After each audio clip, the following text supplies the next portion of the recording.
মুখ্যমন্ত্ৰী মহোদয় আৰু ডিজিপি মহোদয়কো কাতৰ প্ৰাৰ্থনা কৰিছোঁ, তেওঁলোকে যে মোক সহায় কৰি ছোৱালীজনী মোক কাষত দিয়ে।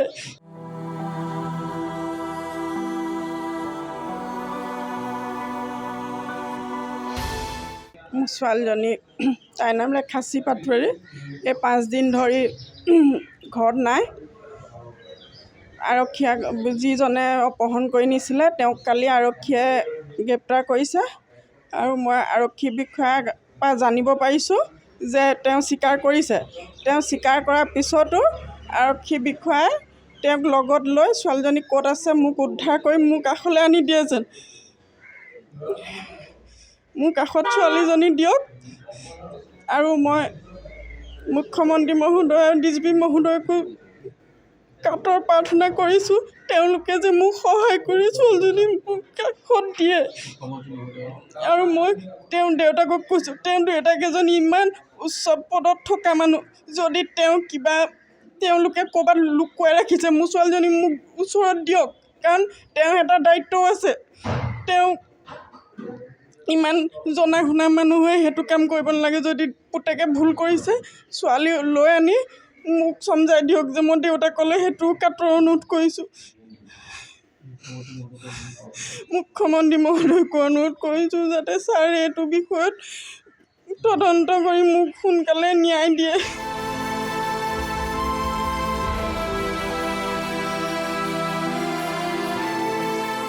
চাওক, এটা কথা আমি নিশ্চিত হৈছোঁ যে এজন আৰক্ষী বিষয়াই উচ্চপদস্থ আৰক্ষী বিষয়াৰ পুত্ৰই গোলাঘাটৰ ৰেখাশ্ৰী পাটোৱাৰী নামৰ নাবালিকা ছোৱালীগৰাকীক প্ৰলোভন দি লৈ গ'ল।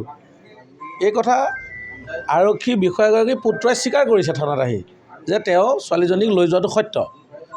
এতিয়া আমি এই কথাটো ক'ব বিচাৰিছোঁ যে তেওঁ স্বীকাৰ কৰাৰ পিছতো পুলিচ প্ৰশাসনে এতিয়ালৈকে উদ্ধাৰ কৰিব পৰা নাই ছোৱালীজনী ক'ত আছে। এতিয়া ছোৱালীজনী লৈ গৈ পেলাই কৈছে যে খানাপাৰাত এৰি দিলোঁ, ছোৱালীজনী লৈ গৈ কৈছে ক'ৰবাত এৰি দিলোঁ। তাৰমানে এইটো কি?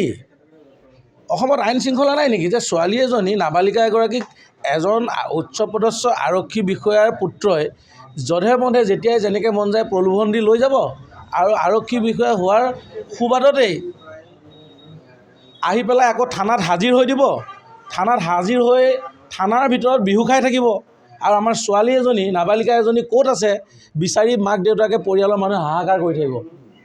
এনেকুৱা কিবা হ'ব পাৰে নেকি?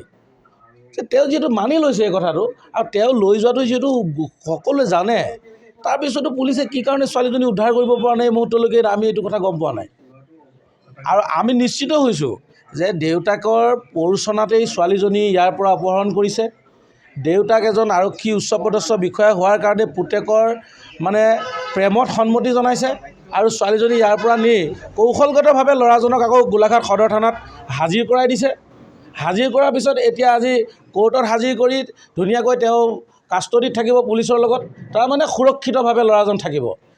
অৰ্থাৎ ছোৱালীজনীৰ কোনো সন্ধান নাই, ছোৱালীজনী ক'ত আছে কোনো নাজানে, ছোৱালীজনীয়ে কেনে পৰিস্থিতিত আছে কোনো নাজানে, ছোৱালীজনী জীয়াই আছে ক'ত আছে কোনো একো খবৰ দেউতাকৰ হাতত নাই। এইটো কেনেকৈ সম্ভৱ? আমি সদৌ অসম আইন ছাত্ৰ সন্থাই বিৰোধিতা কৰিছোঁ এনে কাৰ্যৰ।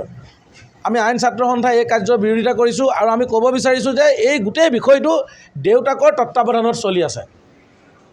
এই ল'ৰাজন কিবা শৰ্মা পাঠকৰ নামটো আমি পাহৰি গৈছোঁ, তেওঁৰ দেউতাকৰ নামটো আমি জানিব পাৰিছোঁ যে ৰিটায়াৰ্ড ডিজিপি জ্ঞানন্দ শৰ্মা পাঠকৰ নাতিনীয়েক। তেওঁ ৰিটায়াৰ্ড ডিজিপি জ্ঞানন্দ শৰ্মা পাঠকৰ নাতিনীয়েক হোৱাৰ সুবাদতেই, দেউতাক এজন আৰক্ষীৰ কমাণ্ডিং অফিচাৰ হোৱাৰ সুবাদতেই তেওঁ এতিয়া পুলিচৰ কাষ্টডিত থাকি সুৰক্ষিতভাৱে আছে এজনী নাবালিকা ছোৱালীক অপহৰণ কৰি লৈ যোৱাৰ পিছতো।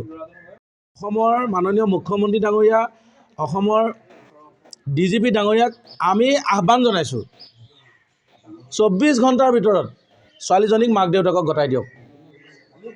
এই ৰঙালী বিহুৰ সময়ত নিজৰ মাক দেউতাকৰ বুকৰ পৰা ছোৱালীজনীক কৌশলগতভাৱে অপহৰণ কৰি নিয়া কাৰ্যত এজন আৰক্ষী বিষয়া জড়িত থকা বিষয়টো অতি পৰিতাপ আৰু দুৰ্ভাগ্যজনক।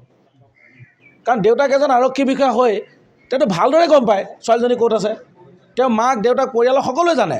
কাৰণ নাজানাকৈতো ল'ৰাজনে ছোৱালীজনী ক'লৈ নিছে কি কৰিছে একচেপ্ট কৰি নলয় নহয়। ল'ৰাজনে থানাত মানি লৈছে ছোৱালীজনীক তেওঁ লৈ যোৱা বুলি।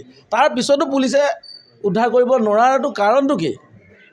কাৰণটো হ'ল ল'ৰাজনৰ দেউতাকে এতিয়াও ছোৱালীজনীক উদ্ধাৰ কৰিবলৈ দিয়া নাই। ছোৱালীজনীক এতিয়াও জনাই দিয়া নাই ক'ত আছে, পুলিচক ক'বলৈ ল'ৰাজনক আদেশ দিয়া নাই। সেইটোৱেইটো কথা। মই সাধাৰণ সম্পাদক সদৌ অসম আইন ছাত্ৰ সন্থাৰ গোলাঘাট জিলা সমিতিৰ, মই ধ্ৰুৱজ্যোতি ভৰালী। যেতিয়া ল'ৰাটোৱে নিছে যদি ছোৱালীজনী, তেওঁ ছোৱালী নিছোঁ বুলি হৈ কাঢ়িছেও, গতিকে তথাপিতো সি ছোৱালীজনী নাই বুলি কিয় কৈছে তাৰ লগত? আৰু আনিব লাগিছিল, ছোৱালীজনী আনিব লাগে, কিন্তু সি ছোৱালীজনী ক'ত থৈছে কি কথা সেইটো সি ল'ৰাইহে জানিব। গতিকে আমি ল'ৰাটোৰ পিতৃকো আমি আহ্বান জনাইছোঁ যেন সেইটো পিতৃও অলপ গুৰুত্ব লৈ, যিহেতু তেখেতৰ এজন উচ্চপদস্থ আৰক্ষী বিষয়া, তেখেত পিতৃ মাতৃয়েও তেওঁ গুৰুত্ব লৈ পেলাই উক্ত ছোৱালীজনী উদ্ধাৰ কাৰ্যত যেন সহায় কৰে, ময়োতো আহ্বান কৰিছোঁ তেখেতকো। তেখেতো যিহেতু এজন পুত্ৰ, আমাৰো এজনী ছোৱালী, গতিকে আমাৰ ছোৱালীজনীও মই লোকচান হোৱাটো নিবিচাৰোঁ বা ক্ষতি হোৱাটো নিবিচাৰোঁ, তেওঁৰ ল'ৰাটো আমি লোকচান বা ক্ষতি হোৱাটো নিবিচাৰোঁ।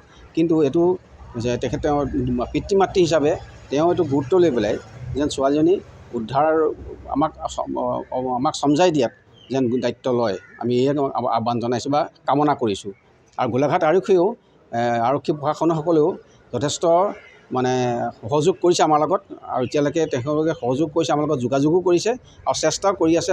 আমি এইভাৱে সেইকাৰণে আমি সুখী হৈছোঁ অলপ। গতিকে আমি তেখেতসকলকো ধন্যবাদ জনাইছোঁ, গোলাঘাট আৰক্ষী বিষয়া প্ৰশাসনকো ধন্যবাদ জনাইছোঁ। ঠিক আছে।